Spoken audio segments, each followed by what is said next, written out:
This is Dr. Lea Lis, and I'm known as the Shameless Psychiatrist because I'm all about parenting and living without shame.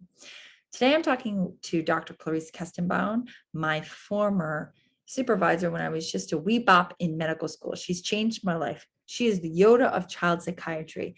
And I decided to make a mock supervision. So all those out there could see what it's like for a psychiatrist to get in supervision from another professional like Clarice, who is the master of child psychiatry, as we examine patients to provide the best care that we possibly can. It's going to be really fun to get an inside scoop on our experience. I hope you enjoyed the video.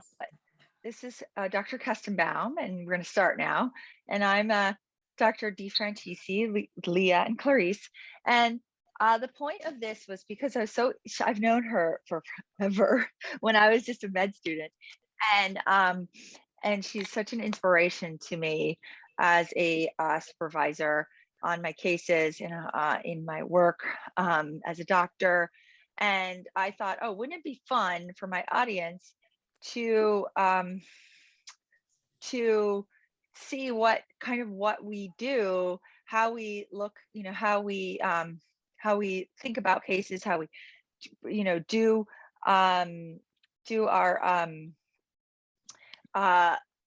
our supervision. And so I thought it would be super fun to actually use a case from a movie, and then we could pretend it was my patient and talk about the case. And so I went through a lot of movies, and I really liked the movie for this event called Ladybird.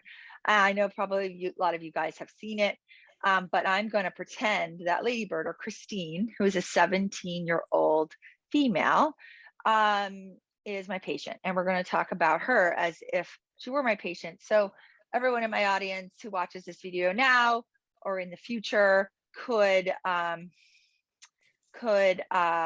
understand what it's like to treat patients and how we think about them. So without further ado, I'm going to start presenting the case as I would in a regular mentorship session. If my understanding, this is a compilation of a few cases. This is not an actual one patient right now. Is that right? Yeah, I mean, it's fictional. It's actually a character in a movie, but I'm going to, obviously it's got some things in it. And a lot of people will know this character from this movie because it's a pretty cool movie. But also I may take some things from my own practice and sort of talk about them. So, but no, it's obviously not a real patient. So this is a 17-year-old girl named Christine who came into my office because she has a lot of turmoil and anxiety about her relationship with her mother, who is a nurse, and her father, who just lost his job, and they have a lot of financial strain. So this is at the local mental health clinic that I work with, and she came in because she has extreme anxiety around her mom, and she often gets very down. She's actually thought about, trying to escape or run away. She gets periods of intense, anger and depression. However, she has not tried to harm herself in any way.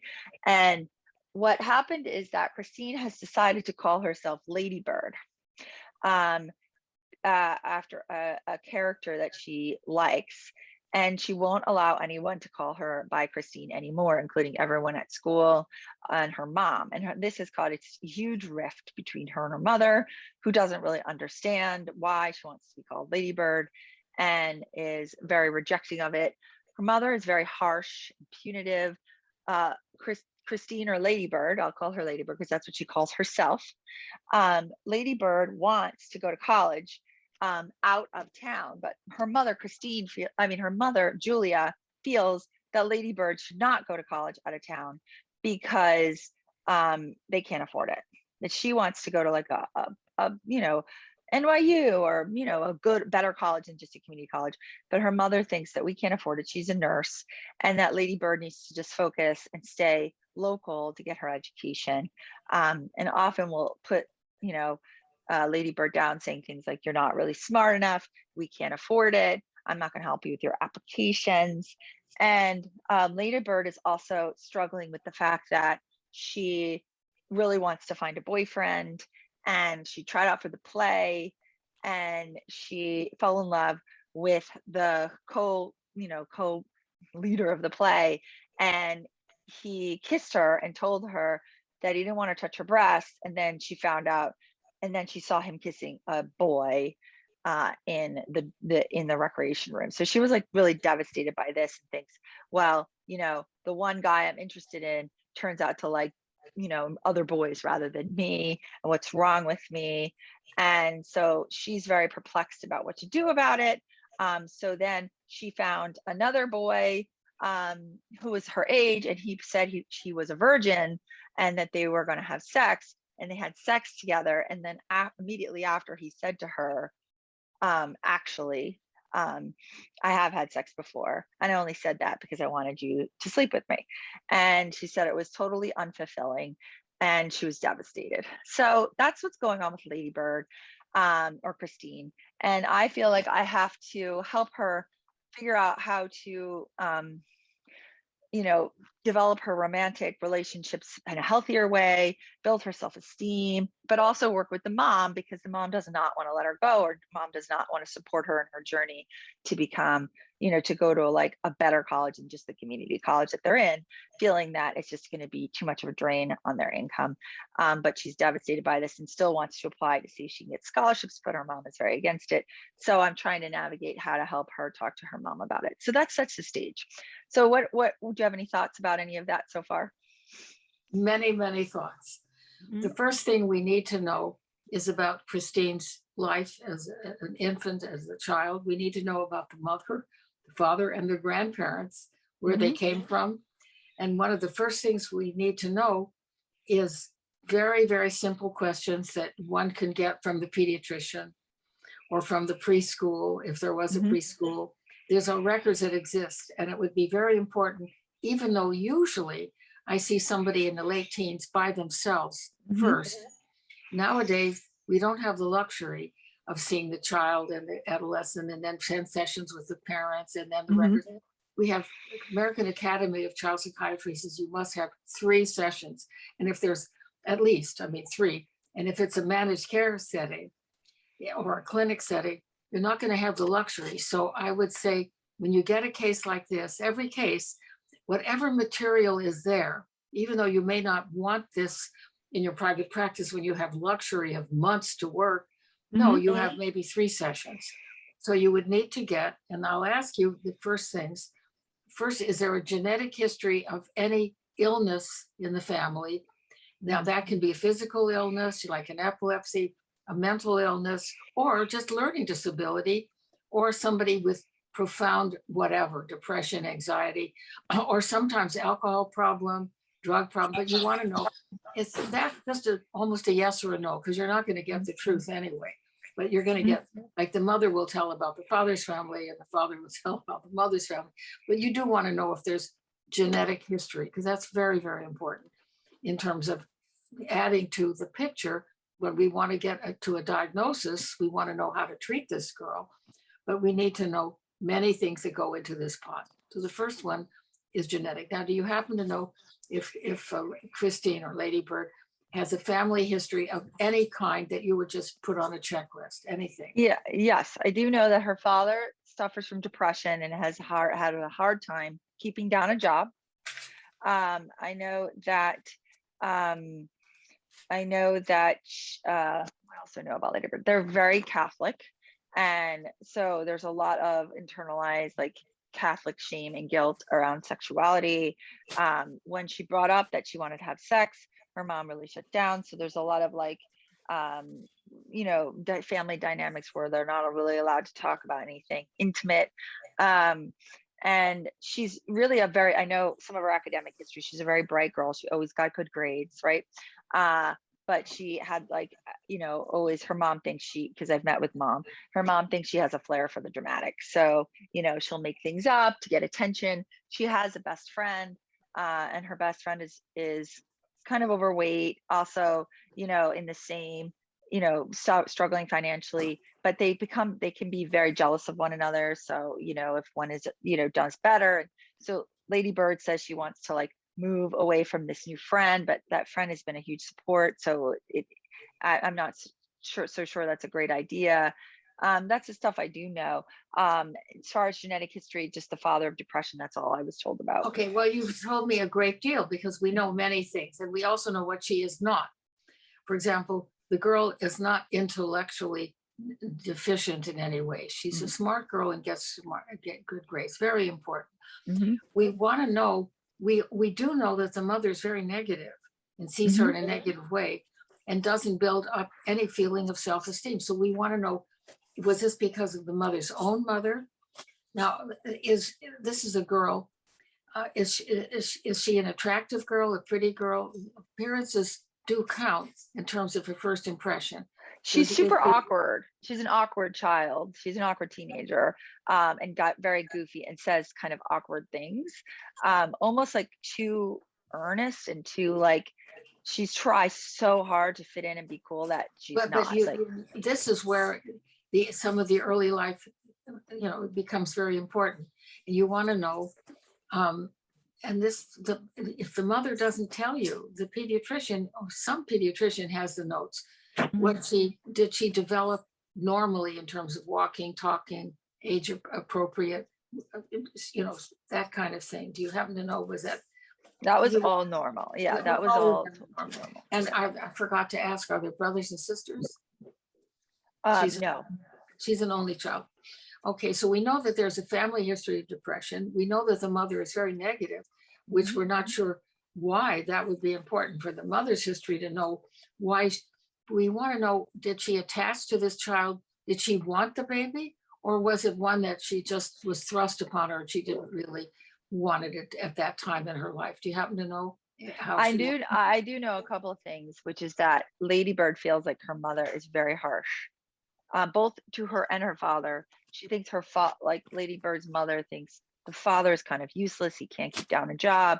She is fully supporting the family and feels very resentful that Ladybird is not more appreciative of all the stuff that mom does.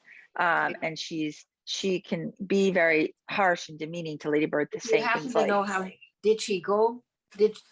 My basic question first was, did the mother want her at the time? There are some, was she mature? Was she a teenager? How old was the mother? She was 24. She was old enough to have the baby.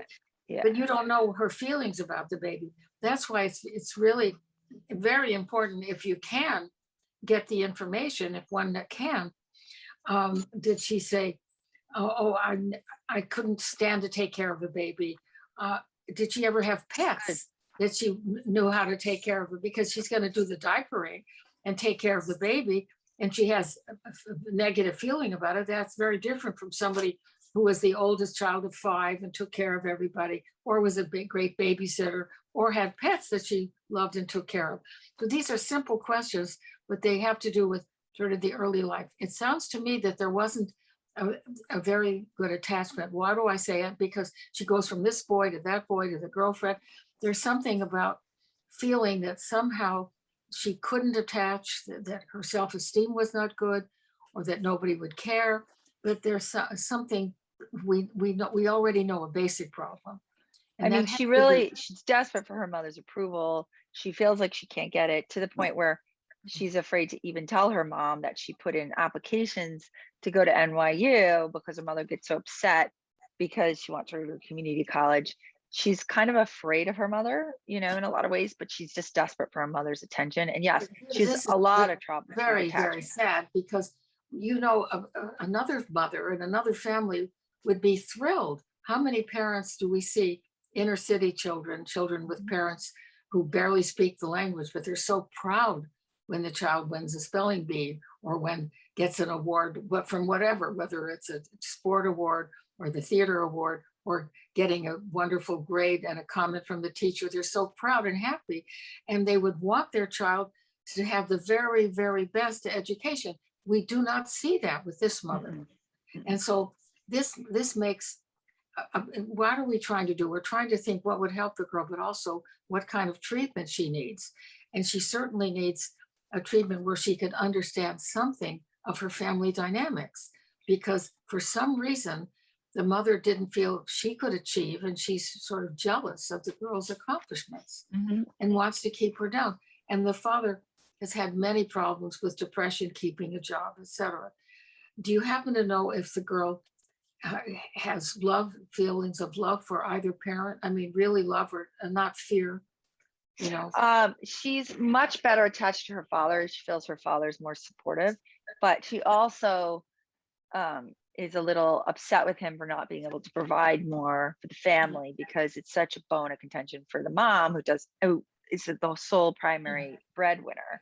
So in some ways, you know, the mother will degrade the father in front of Ladybird, and Ladybird doesn't like that, but she's learned that if she gets involved, that she will get also, you know, brought into the mom's entanglement. And the mom, you know, for the prom, they went shopping for a dress at a thrift store because they don't have very much money. And, you know, there was like a brief moment where her mom said, "No, you look beautiful in this dress." And that, like, she really clung on to that as being a sign, you know, that to win her mom's approval. I mean, the mom is a very harsh figure, but well, obviously the mother is harsh, she's jealous. And how this girl, we already know certain treatments that are not going to work. If you give her only medication, that's just the tip of the iceberg for a depression. That's not going to help her that much. If we give her a behavioral treatment, don't say this, don't do that, etc., that is really not going to help. But the only thing that's going to help is to try to get this girl to understand something about why the family is that way, and why she has to have her own wish to be whoever she wants to be, and really work toward that. And that's where this girl needs a very, very solid, good therapist who will remain with her. Does not have to be an MD, although I'm a doctor and I usually think it's very important, but it's not the only thing. So I'm saying it could even be the girl like that, a wonderful teacher therapist. There are some teachers that have been simply magnificent, and counselors. It doesn't have to be just a medical doctor in this case. I don't say that where there's this serious mental illness where it's really important. But with this girl, she needs a human being who's going to relate to her and believes in her. So that could be her drama coach. I mean, it could be a lot of people, but I think it would need to be a therapist over a long time. Now, there are other things that we know about this girl. You know, we know that she has a flair for the dramatic. Now, that means that she has an imagination. She even taking the name Ladybird. And we need to know what that name means to her. And in their interview with the girl, we would try to find out what special meaning and why that character that she named after is great meaning. You know, what the Ladybird is in my generation could be Ladybird Johnson, Lyndon Johnson's wife, but that's not hers. And so it would be very important that the treatment would have to be to understand this child, but not throw away the mother. The mother needs her own treatment or interactive treatment with this girl, but I don't know if it will help. I mean, it sounds like she's worked so hard and is so unappreciated and has a husband who can't do anything. Why they married her, she picked him, it's hard to know. But, you know, the mother's thought she may not be as negative. Why do I say that? She had that comment that just sort of popped out. "Oh, you look beautiful in that dress." You know, the mother didn't mean to say it. She didn't think of it, but because she saw it and it was true. Now, did we know that that mother looked at her baby when she was 6 months old and say, "What a beautiful little girl. She is just the joy of my life. I adore seeing her." Was she, you know, some pediatricians would note if the mother just sort of plunked the baby down and said, "Well, she's tall enough and heavy enough for her age. She follows the chart," but would really beam if the doctor said, "What an adorable little girl. And look how she smiles and waves at you," you know. And the pediatrician may not have written a note, but he should have put something like that. They often do when it's negative, but they don't always do it when it's positive. Now, I think that the mother did have a good feeling about that girl at some point, or it wouldn't have come out like that. But she keeps it under wraps. Now, how many girls or boys of 17 say thank you to their parents? "You're wonderful. You brought me into the world. You did a great thing. I'm so happy with you." what, 1 in a million? Mm, Normal people. none. I haven't met one yet. I mean, maybe when they're 40, they'll say something nice, but not that often. And that's pretty normal. They'll do it.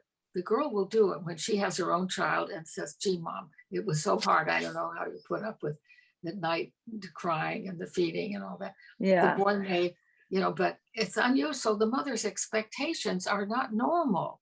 If she wants the girl to, thank you, mom, you were the greatest. And that's not what kids do.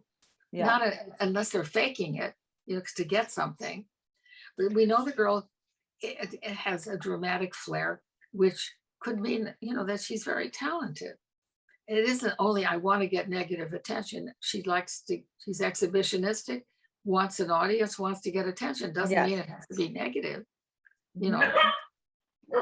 Well, I mean, there's like a real anger and competitive rage with her and her mom, but it also is that the mom is that, is realizing that the child is growing up and is going to leave home. And it's funny because the mom is encouraging Lady Bird to stay home and go to a community college. So even though she seems to not like Lady Bird, she doesn't want Lady Bird to leave.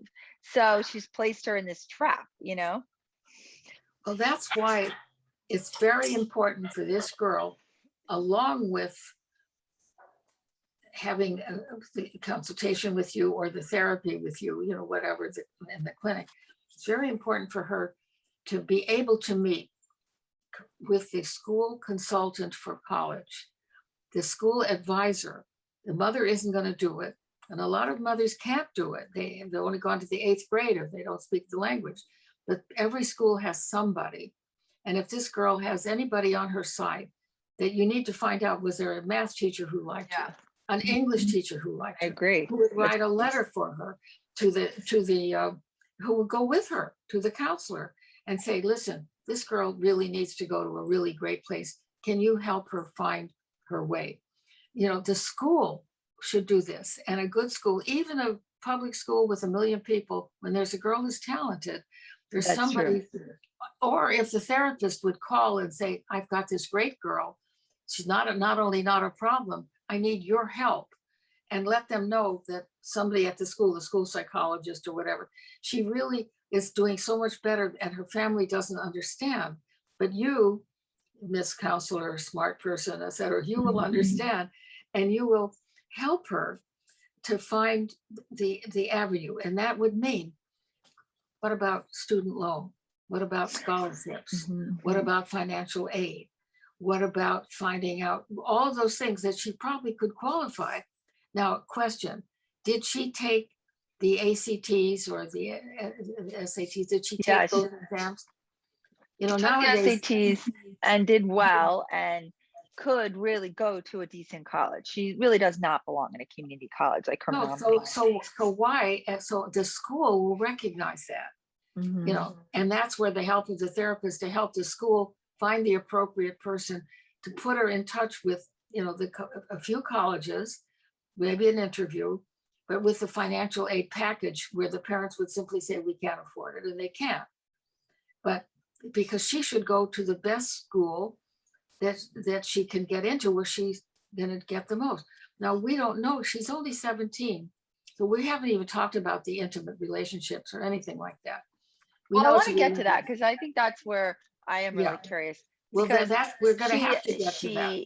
She missed like the cues that the one guy she fell in love with was gay, and she totally missed it somehow. She was so desperate to, get his attention, and then she kind of threw herself into bed with someone who clearly was manipulative and lying, and then was very angry and upset about it. So she doesn't know how to make good choices, but how would she? Because a normal girl in a normal family will have a mother and a father who will give a lot of lessons to them, tell them, explain about relationships, explain about people whose parents are not so nice, or kids who want to get them into drugs and smoking when it's absolutely not what she wants to do or either should do. I mean, this girl doesn't have, from the father, he may love her, but he doesn't know what to do with this mother. And the mother wants to keep her home, keep her down, keep her nearby, and maybe feel, well, she's done the best that she could do, but she can do a lot. And there's where the therapist is has to be very helpful. But I just wanted to finish the school part. She can get all that other stuff and apply and go and maybe get into a place where she'll feel much better about herself. Now about her relationships. We need to know about a best friend at age 6, at 9, at 12, a group of girls, what there was, sports, whatever there was, we need to know her social life. Now this girl's awkward. I don't know what that means exactly, but well, she is more of a theater person, but even in the theater, troupe, she doesn't get the best roles. She's not really artsy, but she's a very good writer and she's very smart and she gets good grades. And she doesn't get any help or support from her family to get good grades. She just is a self-starter. And, I think her attachment patterns are maladaptive. As you picked up, she doesn't have a very good primary attachment to her, mother, which is our formidable relationship. Her father is presenting as a guy who's basically ineffective. And so now she's learned that, that she can't trust people, that she can't figure out how to have how is she going to have a healthy sex life if those are her role models? Well, how do I help her? Look, not yet. Yeah. Why? Because she's so used to the negative and the no and rejection that she feels that whatever she does. So what does she pick? She picks somebody where there is going to be automatic rejection. Now, there are clues that this boy was gay. Mm-hmm. Everybody knows that. They could see it. They can tell it. The boy, nowadays people can come out, but they can tell, and the girl will tell. Anyway, I have a story that's a true story about a wonderful, beautiful, she was a little older, she was 22, Italian girl, Catholic, from a very, very family that was really upwardly mobile. This girl was in a beauty parlor. She didn't go to college. She went to high school, got very good grades, and then was in a very good, becoming a beautician. And in the beauty parlor was a young man, one of 10 kids, I think, an Italian man who was designated to be the one to stay home with mother and take care of her forever in that family. Mm-hmm. Well, this boy has a very handsome, beautiful young man, and she was a beautiful, tall, model, gorgeous girl. And she was in my group of women and men, coming right out of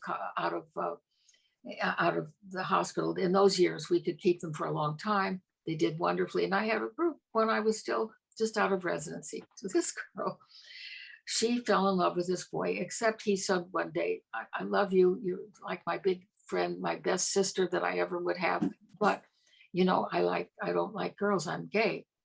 And the group said to her, my whole group, he's a wonderful friend, but he's a gay man and you can't change it. She was convinced that she could change, that she could make what happened happen, what never happened before. Like this girl with her mother, convinced that she could get her love. Well, this boy was a very good friend and he liked her and they were very close, but this girl got very ill. I don't remember exactly the illness, but she lost 20 pounds.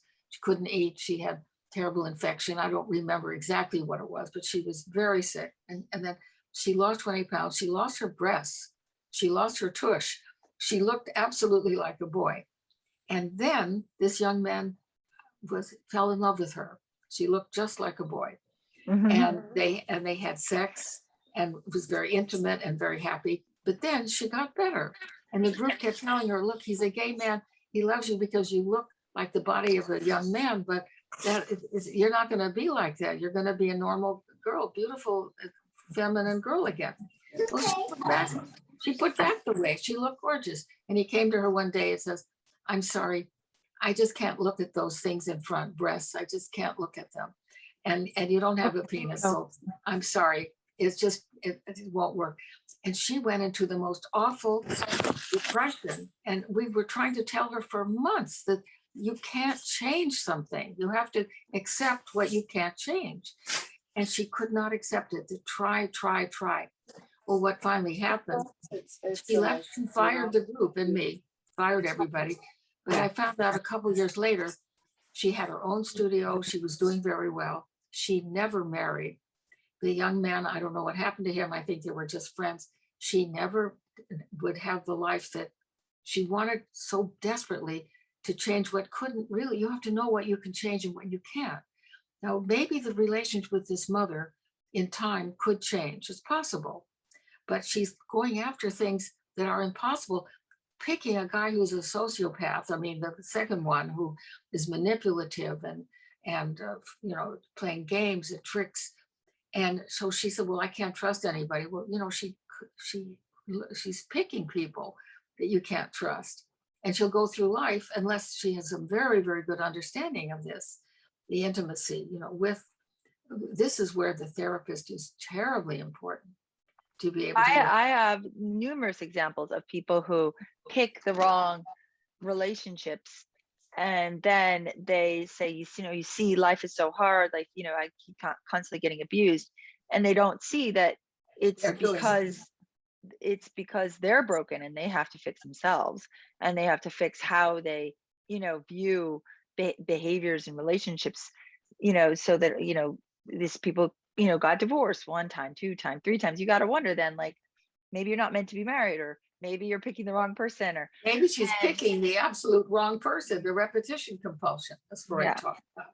Yeah. And this girl, when I talk about Freud, her attachment patterns are so much, she doesn't have the good object. So, me as her therapist, and for the sake of this, I'm her therapist, could be that good object. She could attach to me, and then through that attachment repair. But how do I keep her from sexually continuing to damage herself in disappointing sexual relationships? So do I try to convince her to stay abstinent for a while? What do I do about that? I mean, she's 17. Or do I encourage her to think about it differently? Or what do you suggest I do?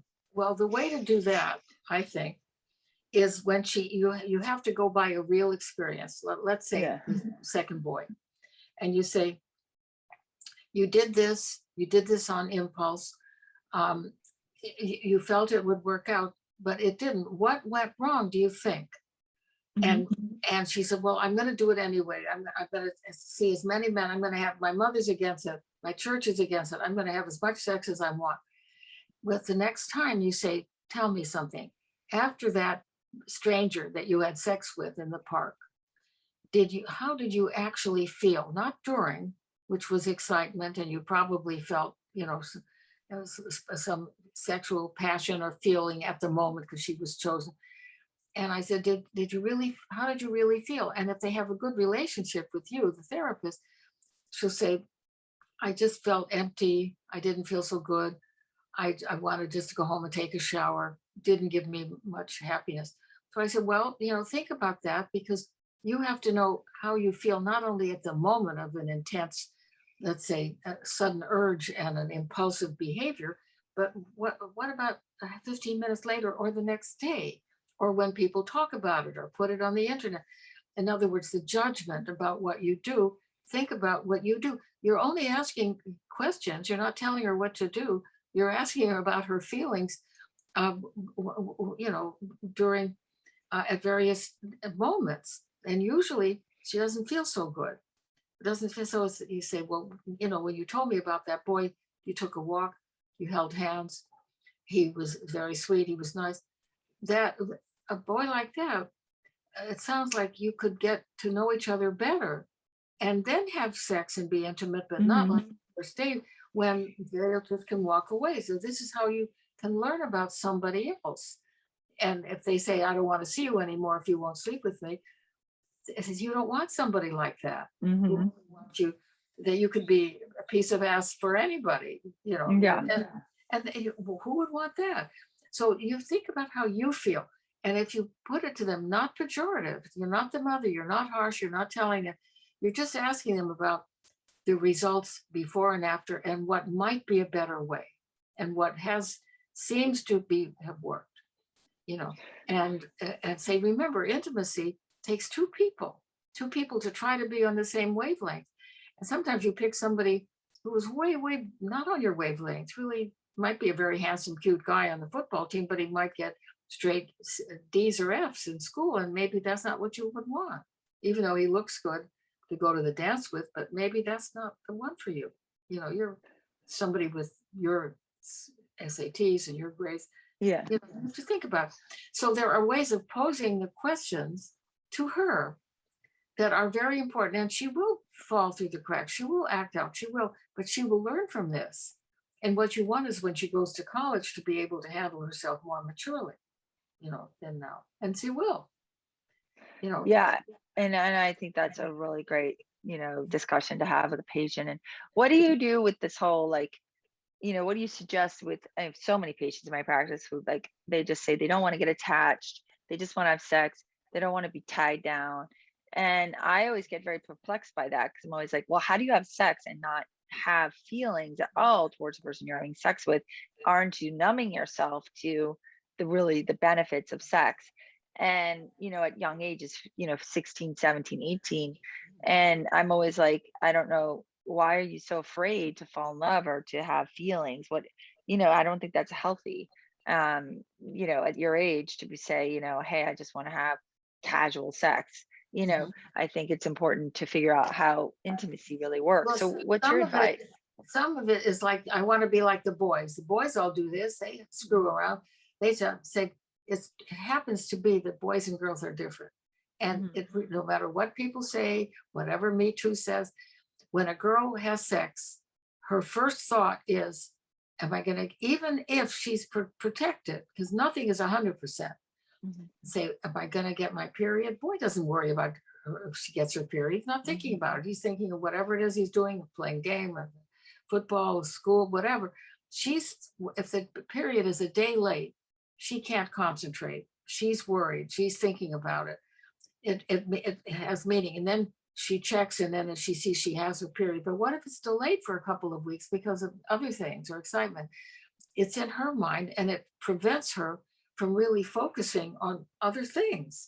So there is a difference in the sexes, no matter what anybody will say, that's built in.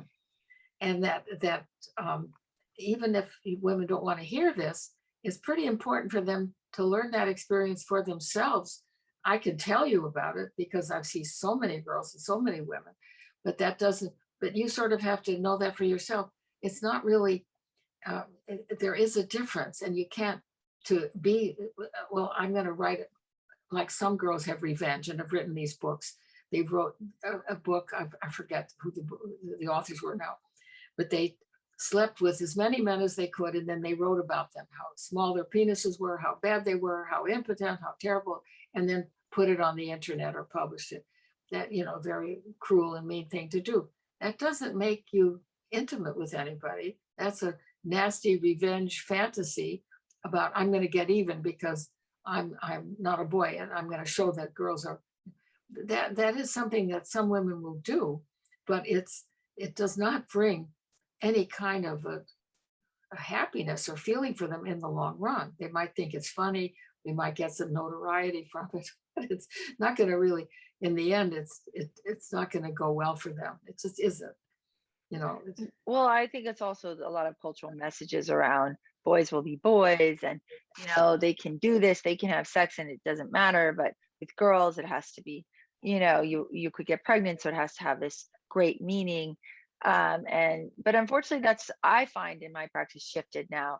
Both boys and girls are telling me the same thing. They don't want to have a boyfriend. They don't want to have a girlfriend. They just want to have casual sex. They don't want to have any intimate relationships in high school or even in college. Lea, in these girls, how many of boys and girls, when the other one leaves or has another boyfriend or girlfriend, they get so depressed and so upset. They've said, I only want casual. And then the other one says, yeah, you said you only want casual. Then they go with somebody and it kills them. And I'm talking about boys as well as girls. Yes. Well, boys, can be incredibly jealous. So it's not a gender thing there. No. Yeah. And that's what I say. And then they break up, even though they were never together, and they're both, one or the other is devastated. And, it's like a real breakup. So I'm like, well, why did you just, say all this stuff? Are you trying to protect yourself? Which was faux to begin with. You can't protect yourself from the feelings of love that are connected to sex. You cannot protect yourself from it. It's impossible. It's biological. You own your feelings. Your feelings are yours. If you felt that way at first and then it changed, that's your feeling. You also have to explain to them about the face they put on for the world and the bravado, what they show, and the way they really feel, which maybe only a few people or maybe no one knows, that inner self, which can be so painful. And in the case of the depressed father, or of some of the people that I have been deeply depressed but don't want to tell it. And that's where the therapist is so important, just to listen to them and for that person to be heard and go into something that's very painful for them because they never wanted it. But they have the feelings are there. And this is not only women. I have so many boys who are devastated when the girl left him and then said, I want to just be friends now and have fun and only friends, and then sees that they are very serious with the next boy, and they see that and they get so hurt. Well, I think you bring up one thing that I wanted to say, which is the power of therapy, because I think people live their lives trying to understand why they can't have a healthy, intimate relationship, or why they can't enjoy sex, or why they can't have orgasms, or and they think there's something wrong with my body, I have to get the GYN and check me, or my marriage has failed because I picked the wrong guy. And they fail to see what you and I have been talking about, which is that these rivers run deep. They're intergenerational. They run, they're complicated. They have to do with genetic history and biological history and, environmental factors and family history. And, and if the unexamined life is not a life worth living. And, not a life. So, and that's why I brought, I thought this was very interesting. I will hope anyone in the chat writes questions. There's a few people in the chat. And let's get some questions. I really want, but in general, the people watch this later, because that's where the majority of the people will watch this, understand that, this is the process that we go through as psychiatrists when we do supervision. It's to talk about the dynamics, to try to understand how to help the patient in the best way, and also to give you insight as to why my audience really should reach out and get help if you are, history is repeating itself, and you're having all these, sexual trauma or other kinds of trauma or failure to thrive, because it's a very powerful instrument to, figure out what, why you do these things instead of just blaming everybody else, Yeah. So